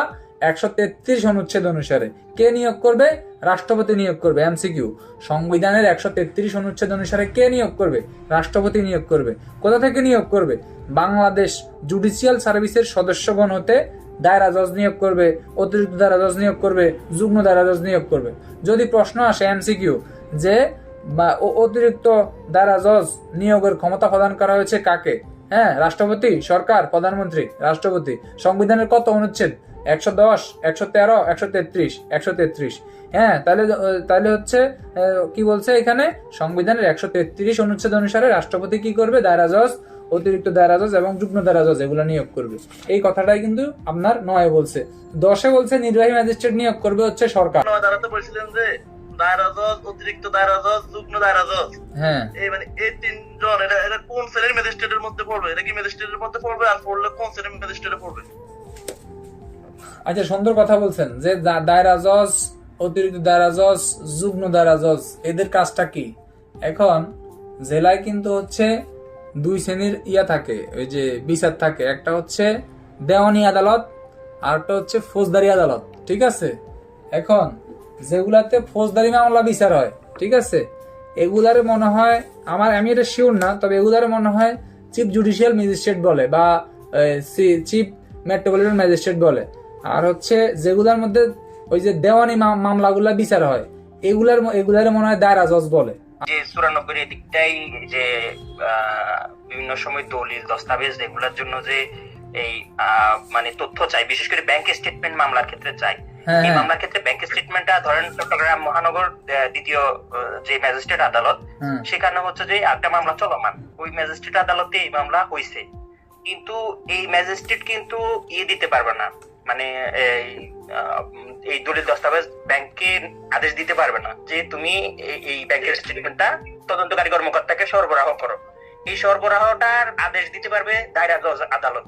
দায়রা জজ আদালতটা হচ্ছে যে এই যে আমাদের যে প্রথম মুখ্য বিচারিক ম্যাজিস্ট্রেট বা মুখ্য মহানগর বিচারিক ম্যাজিস্ট্রেট প্রথম শ্রেণী, দ্বিতীয় শ্রেণী, তৃতীয় শ্রেণী, এরা যারা আছে ওনারা হচ্ছে যে ওনাদের আদালতে যে মামলাগুলো চলমান থাকবে, এইগুলাতে নির্দিষ্ট যে দণ্ড এবং নির্দিষ্ট যে জরিমানা, এই নির্দিষ্ট জরিমানার উপরে যখন চলে যাবে, যেমন ইয়াবার মামলার ক্ষেত্রে দেখা যায় যে নির্দিষ্ট একটা ফিস থাকে। যেমন আমি নিজেই চট্টগ্রাম আদালতে বেশ কয়েকটা মামলাতে এরকম হয়েছে যে প্রথমে 800 ফিস দিয়ে মামলা দিছে, আমার যে আদালতে বিচার ছিল ওই আদালতে সাক্ষী দিতে গেছে, বলছে যে এই মামলা হস্তান্তর হয়ে দায়রা জজে চলে গেছে। তো ওই একটা নির্দিষ্ট লেভেল পর্যন্ত হচ্ছে যে মামলাগুলা ম্যাজিস্ট্রেট আদালত বিচার করতে পারে। যখন ওইগুলা বিচার মানে কার্যক্রম ওনাদের লিমিটেশনের বাইরে চলে যায় তখন দায়রা জজ আদালতে হয়। মেইনলি হচ্ছে যে এই বিচারিক ম্যাজিস্ট্রেটের প্রধান যিনি দায়রা জজ, অর্থাৎ একটা একটা বিচার কার্যক্রমের যে আদালত কার্যক্রমের যে প্রধান উনি হচ্ছে দায়রা জজ, তাই তো? হ্যাঁ মেইনলি হচ্ছে যে ওনাদের এখতিয়ারের বাইরে যে কাজগুলো ওইগুলো হচ্ছে দায়রা জজ বিচার হবে আর কি। আর দায়রা জজ হচ্ছে যে উনি এইটা বলা আছে যে আপনার মেবি 30-এ বলা আছে এই দায়রা জজ হচ্ছে যে আইনে অনুমোদিত সকল দণ্ড দিতে পারবে। মৃত্যুদণ্ডের ক্ষেত্রে হচ্ছে যে হাইকোর্টের হ্যাঁ হাইকোর্টের অনুমোদন লাগবে। ঠিক আছে ঠিক আছে ঠিক আছে। আমি ওই যে একটা জেলার ঠিক আছে, এই মনে হয়েছে এটা হচ্ছে একটা ওয়াইড ভূঁইয়া একটা জেলার বা মেট্রো এলাকার প্রধান যিনি বিচারপতি সেই হচ্ছে দায়রা জজ। ঠিক আছে, এখন এই কথাটাই কিন্তু এখানে বলছে। ঠিক আছে, এখন আসেন, এখন আমরা কিন্তু হচ্ছে কি করছি, আমরা হচ্ছে এই যে ইতিপূর্বে হচ্ছে ফৌজদারি কার্যবিধি 9 ধারা সম্পর্কে আলোচনা করছি। এখন এই যে দায়রা জজের যে কথাটা বলছে, দায়রা জজ হচ্ছে একটা জেলার প্রধান যেই দণ্ড প্রদানকারী যে জজ সেই কিন্তু হচ্ছে কি দায়রা জজ বা প্রধান ক্ষমতাধর জজ যিনি বিচারক যিনি তিনি হচ্ছে দায়রা জজ। এই কথাটাই কিন্তু এখানে বলছে। তিনি ওই যে প্রথম দ্বিতীয় তৃতীয় এগুলার কিন্তু উপরস্থ, মুখ্য বিচারিক মুখ্য মহানগরের উপরস্থ যে জজ তিনি দায়রা জজ। আচ্ছা যাই হোক, এখন এখানে কিন্তু বলছে 10-এ আপনাকে মনে রাখতে হবে নির্বাহী ম্যাজিস্ট্রেট। এই নির্বাহী ম্যাজিস্ট্রেটের মধ্য হতে কিন্তু জেলা ম্যাজিস্ট্রেট নিযুক্ত করা হয়। প্রশ্ন আসতে পারে কোথা থেকে জেলা ম্যাজিস্ট্রেট নিয়োগ করা হয়? নির্বাহী ম্যাজিস্ট্রেটের মধ্য থেকে কিন্তু জেলা ম্যাজিস্ট্রেট নিয়োগ করা হয়। ঠিক আছে, আচ্ছা নির্বাহী ম্যাজিস্ট্রেট কে নিয়োগ করে? নির্বাহী ম্যাজিস্ট্রেট হচ্ছে সরকার নিয়োগ করে। সরকার নির্বাহী ম্যাজিস্ট্রেট কোথা থেকে নিয়োগ করে? এই 10-এর 5 নাম্বার পয়েন্টে যান। 10-এর 5 নাম্বার পয়েন্টে কিন্তু লেখা আছে যে বাংলাদেশ সিভিল সার্ভিস প্রশাসনে নিয়োজিত কোনো ব্যক্তিকে নির্বাহী ম্যাজিস্ট্রেট হিসেবে নিযুক্ত করতে পারবেন। এর নিচে দাগ দিয়ে রাখেন, বাংলাদেশ সিভিল সার্ভিস প্রশাসন থেকে, সিভিল সার্ভিস মানে বিসিএস, বাংলাদেশ সিভিল সার্ভিস মানে বিসিএস প্রশাসন ক্যাডার থেকে নিয়োজিত কোনো ব্যক্তিকে কি করতে পারবে? নির্বাহী ম্যাজিস্ট্রেট হিসেবে নিযুক্ত করতে পারবে। আরো বলছে 6 কি বলছে? বলছে যে কোনো জেলা বা উপজেলায় সহকারী কমিশনার, অতিরিক্ত ডেপুটি কমিশনার, উপজেলা নির্বাহী অফিসার নিযুক্ত সকল ব্যক্তি ম্যাজিস্ট্রেট হইবেন এবং তাদের স্ব স্থানীয় এলাকার অভ্যন্তরে নির্বাহী ম্যাজিস্ট্রেটের ক্ষমতা প্রয়োগ করতে পারবেন। অর্থাৎ যিনি থানা এলাকায় যিনি ইউনো থাকবে, এই যে উপজেলা নির্বাহী অফিসার, তিনি কিন্তু আপনার নির্বাহী ম্যাজিস্ট্রেটের দায়িত্ব পালন করতে পারবেন। ঠিক আছে, এই কথাটাই কিন্তু আপনার 6-এ বলছে। 11-তে কি বলছে? 11-তে বলছে জুডিশিয়াল বা বিচারিক ম্যাজিস্ট্রেট মহানগর এলাকার বাইরে। এটা যদি মহানগর এলাকার বাইরে হয় তখন কি করবে? তখন জুডিশিয়াল ম্যাজিস্ট্রেট নিয়োগ করবে। এখানে কিন্তু সংবিধানের 113 দেওয়া আছে অনেকের বইতে, এটা কিন্তু 133 হবে। ঠিক আছে, কে নিয়োগ করবে? রাষ্ট্রপতি নিয়োগ করবে। এমসিকিউ, জুডিশিয়াল ম্যাজিস্ট্রেট কে নিয়োগ করবে? রাষ্ট্রপতি নিয়োগ করবে। হ্যাঁ, কত অনুচ্ছেদের, সংবিধানের কত অনুচ্ছেদের ক্ষমতা বলে? 133 অনুচ্ছেদের ক্ষমতা বলে। কোথা থেকে নিয়োগ করবে? বাংলাদেশ জুডিশিয়াল সার্ভিস হতে। আর হচ্ছে নির্বাহী ম্যাজিস্ট্রেট কোথা থেকে নিয়োগ করবে? বাংলাদেশ সিভিল সার্ভিস প্রশাসন বিসিএস প্রশাসন ক্যাডার থেকে কিন্তু নির্বাহী ম্যাজিস্ট্রেট নিযুক্ত করতে পারবে। এই কথাটা কিন্তু আপনার বলা আছে। ঠিক আছে, বলা আছে 10-এ। তাহলে 11, 12-তে বলছে যে special executive magistrate. Special executive magistrate কি? এইটাতে কিন্তু আমাদের পুলিশের সংশ্লিষ্টতা আছে, তাই একটু ভালোভাবে মনে রাখবেন। কি বলছে এখানে? বলছে মহানগর এলাকার বাইরে, হ্যাঁ, যখন কোনো ওই যে রাহেন স্যারের গাড়ির মধ্যে কথাটা সুন্দর করে লিখছে, বিশেষ কোনো এলাকায় বিশেষ কোনো কার্য সম্পাদনের জন্য, হ্যাঁ, বিশেষ যে ম্যাজিস্ট্রেট নিয়োগ করা হয় তাকে কিন্তু স্পেশাল এক্সিকিউটিভ বা বিশেষ নির্বাহী ম্যাজিস্ট্রেট বলে। যাহাই বিশেষ নির্বাহী ম্যাজিস্ট্রেট তাহাই হচ্ছে স্পেশাল এক্সিকিউটিভ ম্যাজিস্ট্রেট। এটি কোথায় নিয়োগ করা যায় না? মহানগর এলাকায় নিয়োগ করা যায় না। তাহলে পুলিশের সর্বনিম্ন কোন পদের police officer special executive magistrate হতে পারবেন? পুলিশের এএসপি থেকে উপরস্থ অফিসার স্পেশাল এক্সিকিউটিভ ম্যাজিস্ট্রেট হতে পারবেন। এর সাথে আপনি পড়তে হবে পুলিশ আইনের 5 আর পিআরবির 35। এইখানেও কিন্তু বলছে, কি বলছে? পুলিশ আইনের 5 পিআরবি 35-এ বলছে যে আপনার ওই যে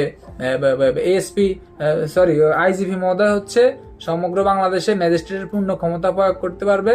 পিআরবি 35-এও কিন্তু বলছে যে এই ক্ষমতা যে সে প্রয়োগ করবে এই ক্ষমতা সে প্রয়োগ করলে তার কিন্তু কি হবে, সে কিন্তু আপনার এই ইন্সপেক্টর জেনারেল যে ক্ষমতাটা দিছে, সে ওই যে আপনার অপরাধ দমন করতে পারবে, অপরাধ অন্বেষণ করতে পারবে, হ্যাঁ, এগুলার ক্ষেত্রে সে কিন্তু অপরাধী খুঁজে বের করতে পারবে। এগুলার জন্য কিন্তু ওই ব্যক্তি ম্যাজিস্ট্রেটের ক্ষমতাটা প্রয়োগ করতে পারবে। তাইলে এই কথার সাথে আপনি পুলিশ আইনের 5, পিআরবি 35, ফৌজদারির 12, তাইলে আপনি পড়তে পারেন 5, 35, 12, হ্যাঁ, স্পেশাল এক্সিকিউটিভ ম্যাজিস্ট্রেটে পুলিশের ক্ষমতা, এভাবে আপনি মনে রাখতে পারেন। ঠিক আছে, এখানে আর বেশি কিছু মনে রাখার দরকার নাই। 18তে শুধু একটা কথা মনে রাখেন যে মেট্রোপলিটন এলাকায় জুডিশিয়াল সার্ভিস হতে ব্যক্তি হতে সরকার ম্যাজিস্ট্রেট নিয়োগ করবে। মেট্রোপলিটন এলাকায় ম্যাজিস্ট্রেট নিয়োগ করবে কে? সরকার নিয়োগ করবে। এটা বলছে 18তে। এমসিকিউ, জাস্ট একটা এমসিকিউ, এটা মনে রাখেন। 22-এ বলছে মফস্বল এলাকার জন্য জাস্টিস অব দ্য পিস। এই মফস্বল এলাকা কি? এই যে ফৌজদারি কার্যবিধানের প্রেক্ষাপট কিন্তু 1833 সালের, ঠিক আছে। এখন 1833 সালে যে ফৌজদারি কার্যবিধানের প্রেক্ষাপট, তখন কিন্তু আপনার বাংলাদেশে জেলা ছিল মাত্র 8-10টা, সর্বোচ্চ মানে 12টা ছিল ব্রিটিশ পিরিয়ডে।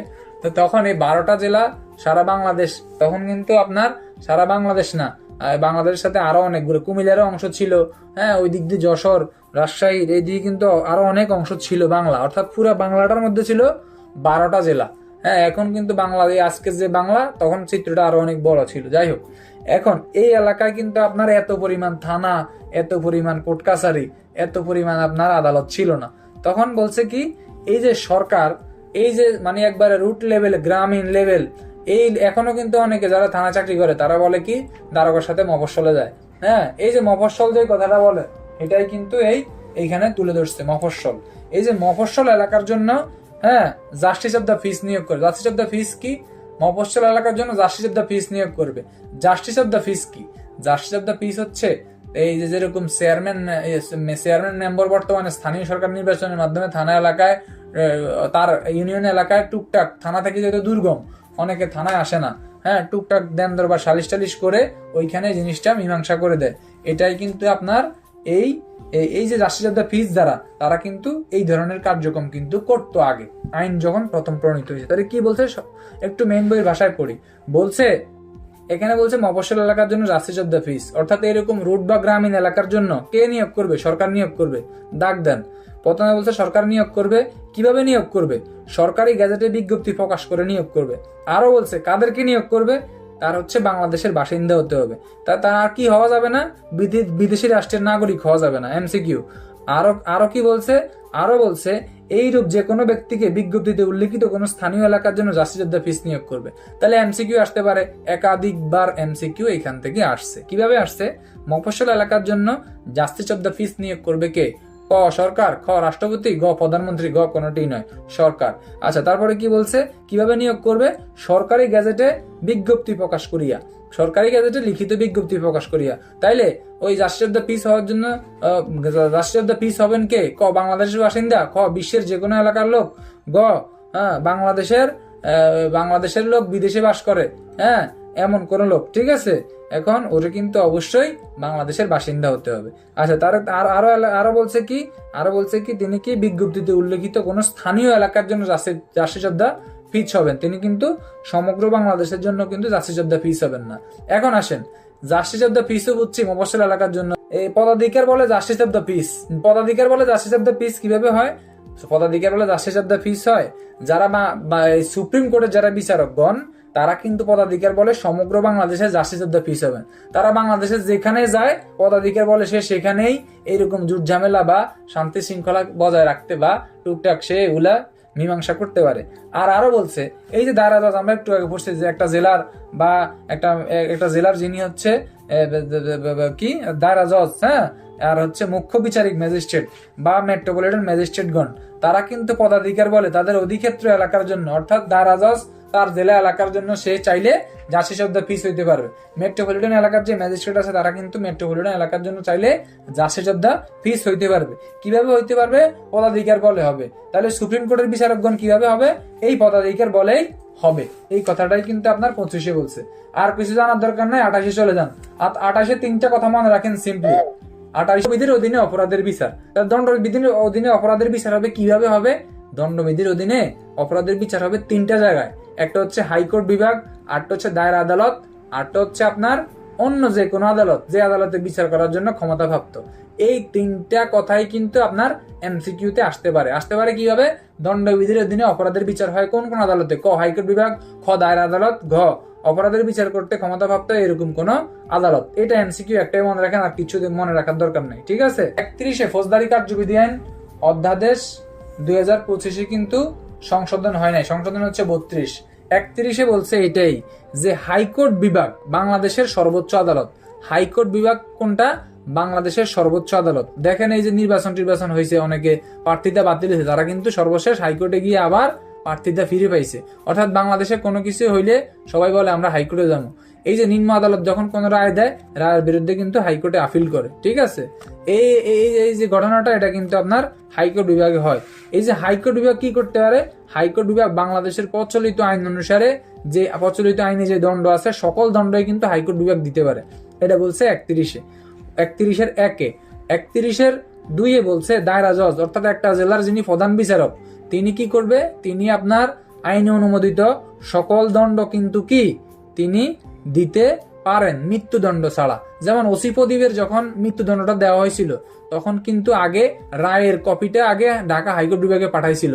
ওইখান থেকে যখন রায়ের কপিটা আবার কক্সবাজার আসছে, হ্যাঁ, অনুমোদিত হয়ে, তখন কিন্তু ওসি প্রদীপের রায়টা কিন্তু শুনানো হয়েছিল কক্সবাজার আদালতে, ঠিক আছে?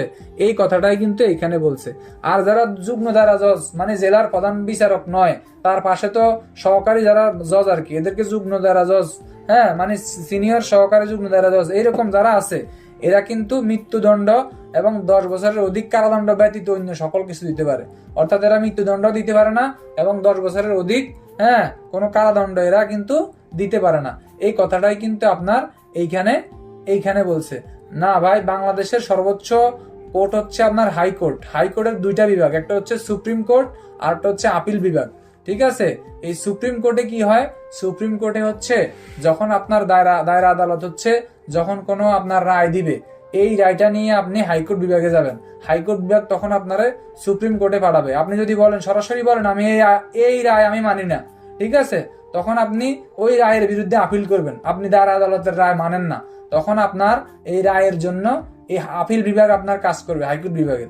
আর যদি আপনি বলেন যে না, আমি তো রায়ও মানি না এবং এই রায় প্রহসনমূলক ভাবে দেওয়া হয়েছে, যেই যে বিচারক দিছে, বিচারকের বেঞ্চের বিরুদ্ধে আমার আপিল এবং এই রায়ের বিরুদ্ধে এই রায়টা পর্যালোচনা করা হোক, তখন হাইকোর্ট বিভাগের, সুপ্রিম কোর্ট বিভাগের বিচারপতিরা আবার বেঞ্চ বসাইয়া দেখে যে তার প্রতি কোনো ইনজাস্টিস করা হয়েছে কিনা, হ্যাঁ, তখন তারা এই রায়টারও পর্যালোচনা করে এবং একই সাথে তার আপিলের কার্যক্রম, মানে সে যে মানে না, তার এইটাও কিন্তু চলমান থাকে। যাই হোক, ওগুলো আমাদের পড়ার বিষয় না, জাস্ট জানার জন্য জানি। তারপরে কি বলছে? 32-এ বলছে মুখ্য মহানগর ম্যাজিস্ট্রেট। 32-এ কিন্তু আপনার সংশোধনী আসছে। আগে যাই লেখা আছিল ওগুলা ভুলে যান, এখন কিন্তু সংশোধনী আসছে। বলছে মুখ্য মহানগর ম্যাজিস্ট্রেট, চিফ জুডিশিয়াল ম্যাজিস্ট্রেট, হ্যাঁ, এবং প্রথম শ্রেণীর ম্যাজিস্ট্রেট, 3 শ্রেণীর ব্যক্তি কিন্তু একই দণ্ডের ক্ষেত্রে কিন্তু একই। কি বলছে? মুখ্য মহানগর, মুখ্য বিচারিক এবং প্রথম শ্রেণীর, তারা কিন্তু আইনে অনুমোদিত, তারা কিন্তু কি করতে পারবে? তারা কিন্তু অনধিক 5 লক্ষ টাকা এবং 5 বছর জেল দিতে পারবে। দ্বিতীয় শ্রেণীর ম্যাজিস্ট্রেটে কি পারবে? দ্বিতীয় শ্রেণীর ম্যাজিস্ট্রেটে 3 বছর 3 লাখ, তৃতীয় শ্রেণীর ম্যাজিস্ট্রেট 2 বছর 2 লাখ। সিম্পলি মনে রাখা, একবারে সহজ, যে প্রথম শ্রেণী মুখ্য মহানগর যাই আছে, মুখ্য বিচারিক, মুখ্য মহানগর এবং প্রথম শ্রেণী যাই আছে, তারা 5 বছর 5 লাখ। আর আবার আগে কিন্তু অনধিকটা মনে রাখতে হবে। আর আপনার এখানে মনে রাখতে হবে কি? এখানে মনে রাখতে হবে আপনার যে দ্বিতীয় শ্রেণীর ম্যাজিস্ট্রেট হচ্ছে আপনার 3 বছর 3 লাখ, আর তৃতীয় শ্রেণীর ম্যাজিস্ট্রেট আপনার হচ্ছে কত? 2 বছর 2 লাখ। এই কথাগুলো কিন্তু আপনার এইভাবে মনে রাখতে হবে। 32-এর পরে আপনি 35-36 বাদ দেন, হ্যাঁ, আপনি চলে যান হচ্ছে সরাসরি হচ্ছে 35-এর ক। 35-এর কতে বলছে কি? বলছে যে এই যে মনে করেন ওসি প্রদীপের একটা মামলা হয়েছে, এখন এই মামলায় কিন্তু 2 বছর পরে রায় হয়েছে। 2 বছর পরে কিন্তু কিছু সোর্সের রায় হয়েছে কিন্তু আপনার 10 বছর কারাদণ্ড। এখন সে কিন্তু মামলার প্রথম দিনে বা দ্বিতীয় মামলা রুজু হওয়ার দ্বিতীয় দিনে কিন্তু গ্রেপ্তার হয়েছে। তার রায়টা হয়েছে 2 বছর। 2 বছর পরে জানছে কত? তার 10 বছর সাজা। এই যে তার 10 বছর সাজা হয়েছে সেটা জানছে, এখন সে যে অলরেডি 2 বছর ধরে আদালতের হেফাজতে আছে বা কারাভোগ করতেছে, কারাবাস করতেছে, এইটা কিন্তু ওই 10 বছর সাজা থেকে বাদ যাবে। অর্থাৎ সে আর 8 বছর সাজা ভোগ করবে। এবং এবং যদি এই ধরনের কোনো ব্যক্তি থাকে যে 2 বছর থেকে সাজা ভোগ করতেছে কিন্তু আদালত তার আদেশ দিছে আপনি হচ্ছে আপনার 6 মাস কারাদণ্ডে দণ্ডিত করা হোক অমুককে, তখন কিন্তু আদালত এই ধরনের আদেশ দিবেন। আদালত কিন্তু জানে ওই ব্যক্তি অলরেডি 2 বছর জেল খেটেই ফেলছে। আদালত বলবে এই ধরনের ব্যক্তির অতি দ্রুত মুক্তির ব্যবস্থা করা হোক। যদি এই ধরনের ব্যক্তির 6 মাসের সাথে 20,000 টাকা জরিমানাও করা হয়, তখন আদালত বলবে তার জরিমানা দণ্ড মওকুফ, কারণ সে ইতিপূর্বেই 2 বছর জেল খেটে ফেলছে। এই কথাগুলাই কিন্তু আপনার 35-এর কতে আছে। অর্থাৎ দণ্ডপ্রাপ্ত ব্যক্তি যদি জেল হাজতে থাকে, সে যে ইতিপূর্বে যে জেল হাজত ছিল, হাজতবাস বরণ করছে বা হাজতবাস সে ইতিপূর্বে যে ছিল, ওই হাজতবাসের দিনগুলা তার দণ্ড থেকে বাদ যাবে। সিম্পলি